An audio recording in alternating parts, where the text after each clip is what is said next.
From DLA Piper, this is the Beyond the Curve podcast.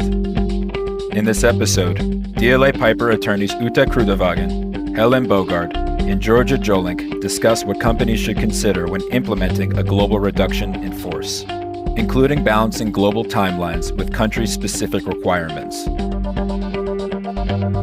I'm Ute Krudewagen, chair of DLA Piper's U.S. outbound global employment practice. I'm located in the Silicon Valley office. Today, we will cover my favorite area of law, global employment, but a difficult topic. We will talk about global reductions in force, the key challenges and tips for employers to manage them. It's a different picture from what many companies are used to in the US once they take a global reduction in force global. And companies can run into a number of issues if they do not understand local requirements and risk. Today, I'm joined by two of my favorite colleagues, Jolink in Texas and Hélène Bogaard in Amsterdam. Georgia, would you like to introduce yourself? Yes, thanks, Ute. My name is Jolink, and I'm a senior associate in the employment group sitting in Austin, Texas. My practice focuses on advice and counseling in the employment space, including reductions in force, which is the reason we are here today. I'm looking forward to having this discussion with both of you. Hélène? Yeah, thank you both. It's really a pleasure working with you both. Let me start saying that first. I'm Hélène Bogaard. I'm heading the employment team in the Netherlands, and we feel privileged to work in a global environment servicing clients. Perfect. George and Hélène, thanks again for joining me today. And I think we're all obviously reading the news and reading the headlines. And I think we're all a little confused. Are we in a recession? Are we not in a recession? What are the economic indicators? We just don't know. We are seeing a lot of headlines, unfortunately, about reductions in force, especially here in the tech industry in Silicon Valley. But then on the flip side, hiring seems to continue in the US and in some jurisdictions globally. So it's really hard to say where we go. And the picture looks different for every company, depending on many factors, their footprint, the sector, business conditions, etc. So Georgia and Hélène, what are you both seeing? Yeah, and just to build off that, it seems like there's a little bit of confusion in the current labor market. Whether we're in a recession or not, a lot of companies are preemptively tightening their belts, I think, in anticipation that we could hit a recession soon.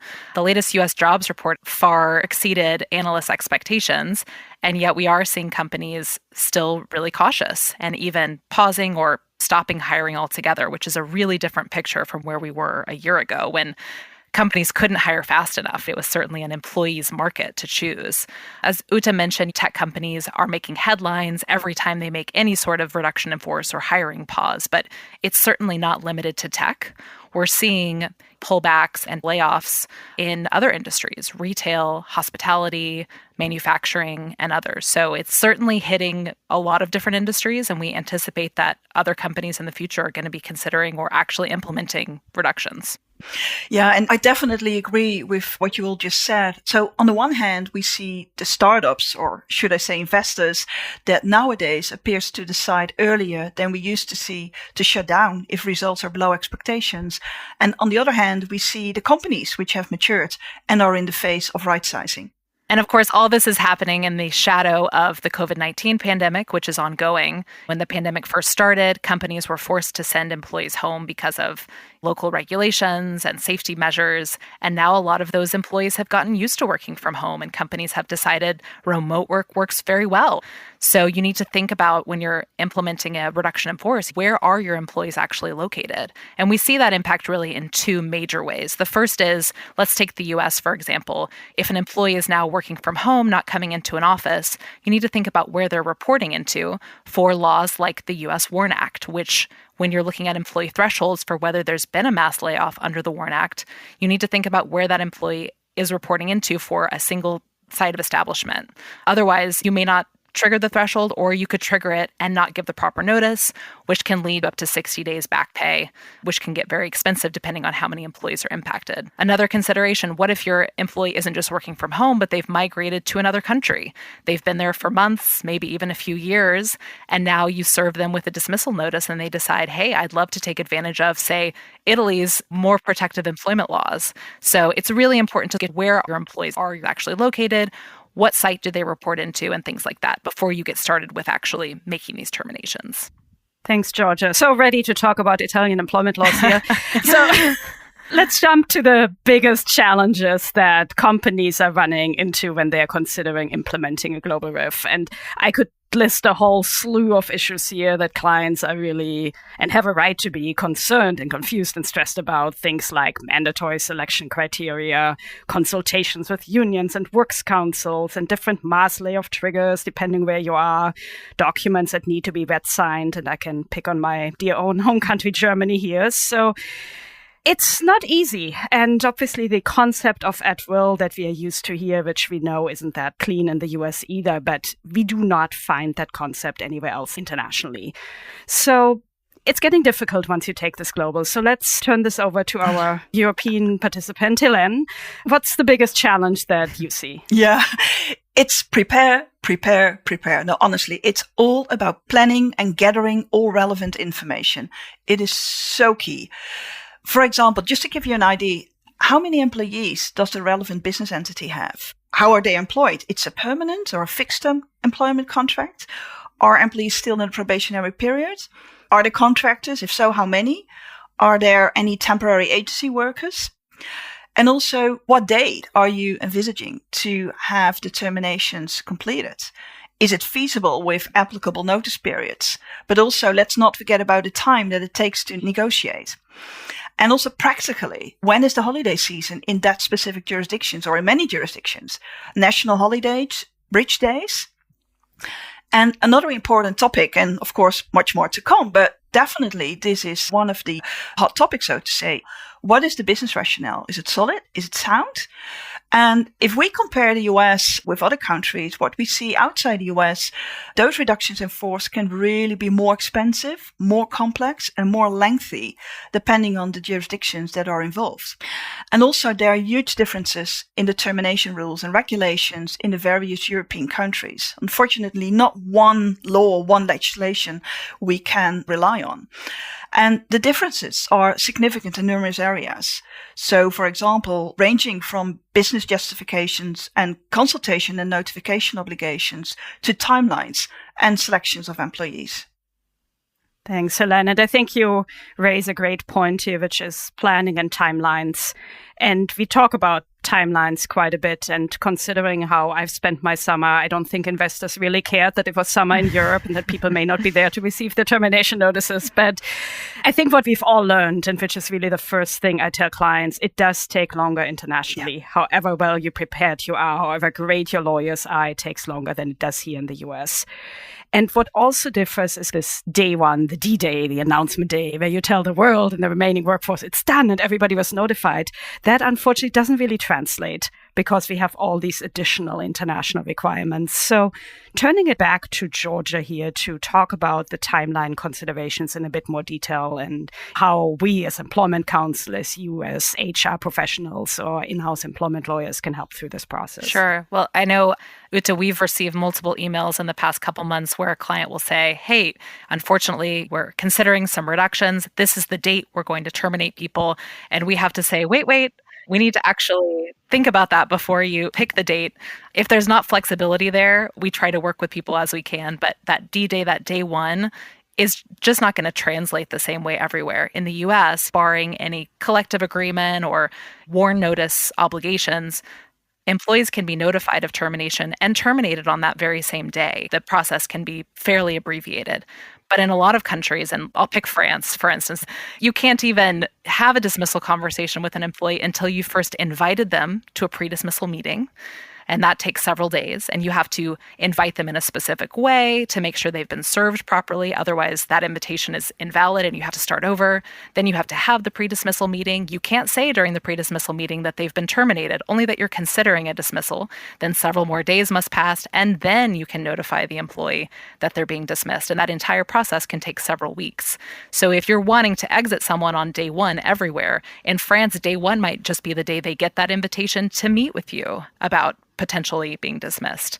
So part of our job is to help educate our clients and say, we understand your business objectives. If this is the day, that's fine. But there may be certain countries where we need to make exceptions or where there's a high risk of liability if you don't follow the specific process or the specific timeline. So it's certainly challenging, but part of our job is to help guide and make clients aware of the risks. And then there's other timeline considerations as well, not just related to these initial meetings or the announcement of a termination, but you may have collective consultation obligations that need to happen before you notify employees. Have you built in sufficient time to meet with unions or works councils or elected employee representatives who might need to weigh in on these terminations before you've definitively selected employees who will be impacted? So that can add 30 days, sometimes more, depending on what group is in place and the country. One example of this is in the UK, if 20 or more employees are going to be impacted, they have the right to elect employee representatives, and those reps need to be consulted with in advance, at least 30 days in advance of the termination. So if a client is hoping to exit everyone in a week's time, we may need to pause and say, either you need to lower the number of people in the UK to less than 20, or you're going to need to build in time for this consultation process. And then, of course, mass dismissal requirements. In some countries, you're going to need to notify the authorities in advance of notifying the employees themselves. In Ireland, for instance, if 30 or more employees are terminated in a 30-day period and the authorities are not notified 30 days in advance, then those terminations will be called into question and criminal liability can attach, which obviously no company wants. That's a pretty extreme consequence. Countries like Germany also have strict requirements around making that mass dismissal notification to the authorities.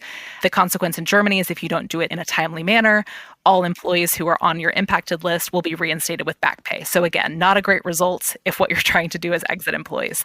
So all that is to say, many considerations to keep in mind when you're plotting out the timeline for terminations. Let's go to another bad news topic, which is selection. And I just wanted to say before I get into it, it's often a question of risk because every employer needs to make some tough choices and you have the end goal, what type of operation you want to have, how quickly you want to do things, who you want to maintain and select for redundancy. So ultimately, it's a question of risk. Most companies stop at criminal risk. And for other risk, the risk may be, okay, the settlement will get more expensive and companies may be willing to live with that. So that, again, is a really good discussion to have. It's always good to tell you, okay, these are the laws and you need to follow them. But what happens if you don't? But kind of going on selection, the RIF laws assume that it's about RIF and positions selected and economic reasons for the selections. But what we've seen, especially now in the post-COVID period, that many companies are trying to deal with lack of performance management as part of these current reductions that are taking place. And in many cases now, the selection for redundancies is based, at least in part, by picking lower performers that maybe haven't been managed out properly during the last few years. If that is the case in the US, we have an at-will country. We don't need to show why necessarily we terminate employees. That may well be fine. Now, in other countries, it may be difficult to couch those terminations as redundancies because you may have statutory selection criteria you need to follow. We have countries that do LIFO, last in, first out. You see that in India for certain levels of employees. You see that in part of Europe. You have things like social selection that looks at how protected is an employee based on how many kiddos they have at home and how many dependents they have to take care of and how long they have been with the company. So that puts employers into a really bad spot to figuring out, okay, how do I actually get at my end goal of having the people I truly want in my company? And the other issue is that, again, given the lack of at-will, you may actually need to justify the termination. And you may need to explain the unions, the works council, the regulators, why you're actually doing this. And it's not always good enough to saying, okay, we have too many people or we're getting ready for potential recession. So how do you deal with that? Hélène, what do you see on companies dealing with this justification and selection issues as they work through a global RIF? Indeed, a very important subject. So as part of the information gathering, we ask the clients to please consider what the business rationale or the justification is. In case of economic reasons, for a partial or full business closure, these reasons are not to be mixed with performance reasons of the individual employee. It's for, especially at the European side, an important distinction. A different set of rules may apply in case of economic reasons versus performance reasons. So, for example, in case of economic reasons, you already mentioned it, selection rules will apply in the various European countries. And that can be on the basis of social selection, based on protected levels, like in France, Italy, Germany, and like the LIFO in Sweden. And in the Netherlands, we have a mixture of all, though it not being performance related. So we call it the reflection principle. And employees are selected on the basis of age, seniority, and interchangeable positions. But never it's to be mixed with performance reasons. So this also is a big differentiator in Europe compared to the US. And also, very importantly, the selection rules really need to be determined on a country-by-country basis. And the risks are to be reviewed related to protected employees. And that really adds another layer of granularity to the various selection rules. Thanks, Hélène. So let's switch topics for a second, talk about consultations. And obviously unions are reasonably uncommon, at least in many industries in the US, but they really do abound internationally. And where you don't deal with unions, you often deal with these internal committees, the famous works councils. What you deal with in a RIF is depending on the number of people you let go and the type of collective groups you have, you may need to consult with these bodies. And even where you don't have elected bodies already, you may need to elect employees to discuss with in your redundancy. And the UK that Georgia picked on earlier is a good example here. So, Hélène, I know you obviously deal with that on a daily basis, sitting in a works council country. How do you handle this? To start with the conclusion, it is doable. It's doable. And if not, there's always a solution, practical or legal, but we'll find a way out. You're totally right, especially the companies or certain industries which are already regulated, and the metal industry is well known. The companies in that industry are already very familiar with works councils and or trade unions. But also companies, even not regulated by a collective labor or bargaining agreement, may be bound to establish a works council, as you said, if certain thresholds are met, a threshold of employees, or already a works council is in place. And what does collective consultation actually mean? It means more preparation time. Collective consultation and or information processes typically need to be started prior to the individual processes. So it really adds more time to the total timeline. And also very important, and to pick on the Netherlands, Germany, and France, if there are works councils in place in those countries, those works councils may have consultation and or information obligations, which are in place and need to be strictly followed. And especially like the Netherlands, to use that as an example, the works council in the Netherlands have particular strong consultation obligations. So it's very important to follow any applicable consultation and or information obligations. And if those obligations are not followed, then the risk can be high. So just to give you a flavor of what may happen, in absence of following the rules, a termination process cannot be started, or it can even be nullified. Fines can be due. As you said, sometimes there are even criminal fines. And for sure, employee relations will be at risk. And also, let's not forget about the reputational risks. Also, something which comes up more and more are the European Works Council. Let's not forget about these. They also play a very important role next to the local works councils. They definitely need to be factored in the timing and the consultation and our information processes as these apply. Thanks, Hélène. And I think that's a great transition on the next topic I wanted to touch upon, which is the spin on everything, the messaging around it. And usually the D-Day, which, as we mentioned, may mean different things in different countries, we see this carefully worded messages from management to the employees, to the investors, to the press, that essentially saying, okay, headcount reduction took place, but life is wonderful, we are moving on, everything is great. And obviously related there to the HR professionals and company management really need to ensure to the survivors that life goes on, and where will the company go based from here, and looking forward, where do we go? So it is challenging, it is hard, and then you have obviously still running works council processes where you honestly can't tell the works councils everything is done, because the whole idea of consultation is that it isn't done. So Georgia, will put you now on the spot to be the spin master. What are your thoughts on this topic? Yeah, there's certainly no perfect way to message this. And maybe the key takeaway here is no global RIF will ever go perfectly, but we can try to make it go as smoothly as possible. But I would say there's a couple trends that we're seeing. One is, as Ute says, there's a message that may go out on this day one to all employees explaining what's happening, the cuts that are needing to be made, and the timing.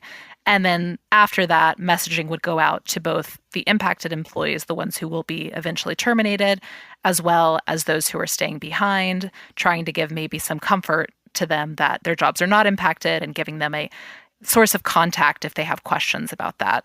So part of it is the messaging itself. And as Ute says, keeping in mind that for some employees, you can't tell them yet that they are terminated because ostensibly a decision may not have been made if you're going to follow a fair dismissal process or comply with other local laws. So just being really careful about, for the impacted employees, what you're actually telling them, that if they're not actually terminated yet, that you're not putting that in writing.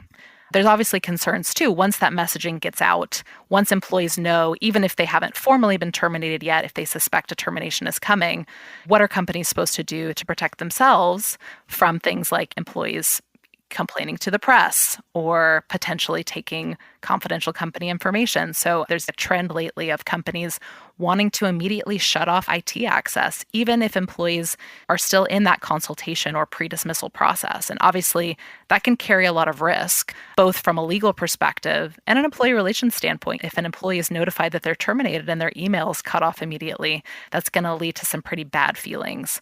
But we are certainly seeing more companies trying to thread the needle between keeping a lifeline open to employees, but also protecting themselves in the ways that I mentioned. So we've seen companies who take a middle ground and say, well, we'll cut off certain systems access, but not email. So employees feel like they can reach out to other employees or to HR as needed. But it's certainly a fraught area for both sides, and it's something that really needs to be thought about in advance. Another consideration is if you're very public with the separation packages or the benefits that you're going to be offering to people, could employees who were terminated months prior come back and say, hey, I was terminated, I wasn't part of this global RIF, but I would certainly love enhanced severance. Can you give that to me now? So I think there's a push for a lot of transparency on the part of companies. They want to do the right thing. They want to be open about what's happening, but it can also obviously open them up to risk down the line. Thanks, Georgia. So in the few minutes we have remaining, let's think about some key takeaways for companies who might need to undergo a global reduction in the future. Mine is, I think we all need to be gentle with ourselves. This is a hard time. This is a really long marathon. This is really, really hard. It's obviously most hard for employees who are impacted, but also it's hard on the HR professionals. It's hard on the in-house counsel. It's hard on management. So get the help you need. Obviously work with your trusted advisors and just recognize that you will make mistakes along the way. Because to some extent, the big unknown is you don't know the employee reaction. Yeah. And you may assume, I can let this person go because they'll be reasonable, they'll negotiate. And that person may be in a very different situation than you thought and is not negotiating. And you may get lawsuits out of it. But you cannot anticipate this. It's really hard to impossible to do this process perfectly and perfectly smoothly in 10, 20, 30 jurisdictions. So I think you just need to live with that. You do your very best. Everybody does your very best. But it won't be perfect. But you will move on, employees will move on. And I think obviously if your company can afford to, there is some benefit in being generous on the way out. Definitely will smooth the edges if employees feel they were treated fairly, they got a generous package, and they may move on. And honestly, maybe you'll see them again in the future when things are better again. So that's my 2 cents. Hélène? Yeah. Very agreed with what you just said. And to come back to what I've said earlier is really the preparation and the awareness. Make yourself aware of the local country rules. It's so key. And we will absolutely help you. It's a pleasure to help you in drafting a global RIF plan that factors in all those country rules. And at the same time, we will help you to enable to have a global approach. And I guess I have 2 takeaways. One is if you are outside counsel, make sure you build those relationships with your clients now. Get to know them because this global RIF process involves a lot of trust, a lot of confidence between in-house counsel and advisors and external counsel. So really understanding your client's business is going to be key to helping them walk through what is a really challenging process. And then for companies themselves who are going through a global RIF, as Hélène mentioned, we have many tools available. We have termination timelines that set out every step of the process from pre-consultation and consultation obligations, all the way through what happens after termination with payroll and other payments that need to be made. We can help prepare those for you for any country. We also can put together costing summaries. How much are you required to pay by law? And what would be an expected enhanced severance package for people? Thank you, Georgia. And thanks to our listeners for listening. We really hope you picked up some good thoughts during today's podcast.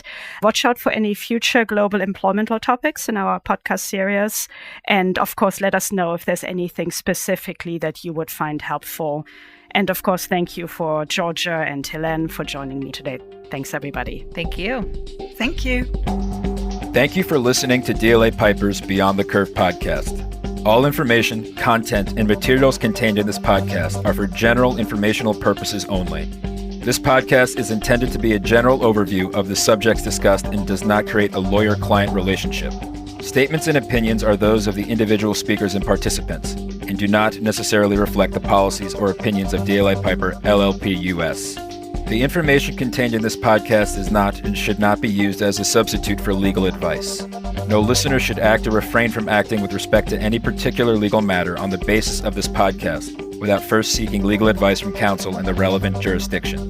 This podcast may qualify as lawyer advertising, requiring notice in some jurisdictions. Prior results do not guarantee a similar outcome. DLA Piper, LLP US accepts no responsibility for any actions taken or not taken as a result of this podcast.